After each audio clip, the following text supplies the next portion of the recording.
नाज़रीन, जाम नवाज़ अली जे ॻोठनि मां बरसाती पाणी नेकाल न थियो। इलाइक़े वासियुनि पारां सख़्तु एहतजाज कयो वियो आहे। उन हवाले सां पेश आहे धरती टीवी न्यूज़ जे रिपोर्टर सलीम लसकाणी जी रिपोर्ट।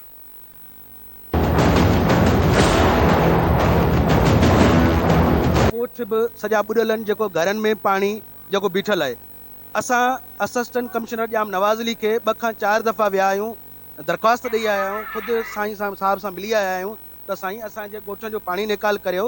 असांखे रहण करण में मसइलो थिए पियो, असांजे रधपजा घरनि में कोन पई थिए। असांजे ग़रीब जेके मज़दूर माण्हू आहिनि, जेके हारी माण्हू आहिनि, उन्हनि जा घर ड्रही पट थी पिया आहिनि। उहे बेयारो मददगार रोडनि ते वेठल आहिनि, उन्हनि लाइ को टेंट ॾियो, को राशन ॾियो। साहब खे चयोसीं, मुख्तियार कार साहब चए थो एसी साहब अचे पियो। बाबा जी एसी साहब अचे पियो त तूं सीट ते छाजे लाइ वेठो आहीं? तव्हां सिर्फ़ु रुॻो इन लाइ वेठा आहियो त राशन जी ट्रक अचे, रिसीव एसी साहब करे ऐं बंगले ते वञी ट्रक लाहे। माल जेको आहे एसी साहब रिसीव करे थो ऐं माल जेको आहे सो बंगलनि ते वञी लहे थो। उतां हू पंहिंजे राति जे पेट में राति जो 3 बजे ऐं तव्हां खां बि पुछणु चाहियां थो, हिन आवाम खां पुछणु, राति जो 3 बजे कहिड़ी इमदाद विराइजे थी? असांखे ॻाल्हि सम्झ में कोन्हे। राति जो 3 बजे डासननि में इमदाद खणी था अचनि।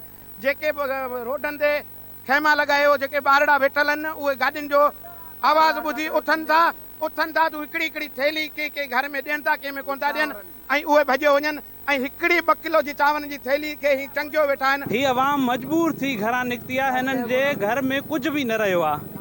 असां MPA MNA खे 1000 मरतबा चई चुका आहियूं त खुदारा UC 49 वार्ड नंबर 2 माना ख़ुसूसन इन खे नज़रअंदाज कयो थो वञे, जंहिंमें ॻोठ आहिनि, ॻोठ मोहम्मद कासिम कटोड़, ॻोठ अब्दुल्ला कटोड़, ॻोठ हाजी पुनू मरी, ॻोठ इरशाद खान मरी, ॻोठ अयाज शीदी, ॻोठ अलाह जुड़ियो मरी, ॻोठ दीवान लीलाराम, ॻोठ दीन मोहम्मद मरी, ॻोठ अकबर मरी।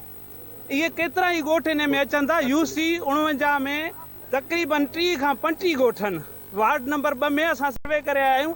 ही चूंडियल नुमाइंदा अचनि था, सिर्फ़ु रोड ते बीह कंहिं आम माण्हू खां व्यूज़ वठी इहे तूफ़ानी दौरा। खुदारा अचो असां सां गॾु, असां तव्हांखे उहे माण्हू ॾेखारियूं जेके मुस्तहिक़ आहिनि। असांखे कुझु न खपे।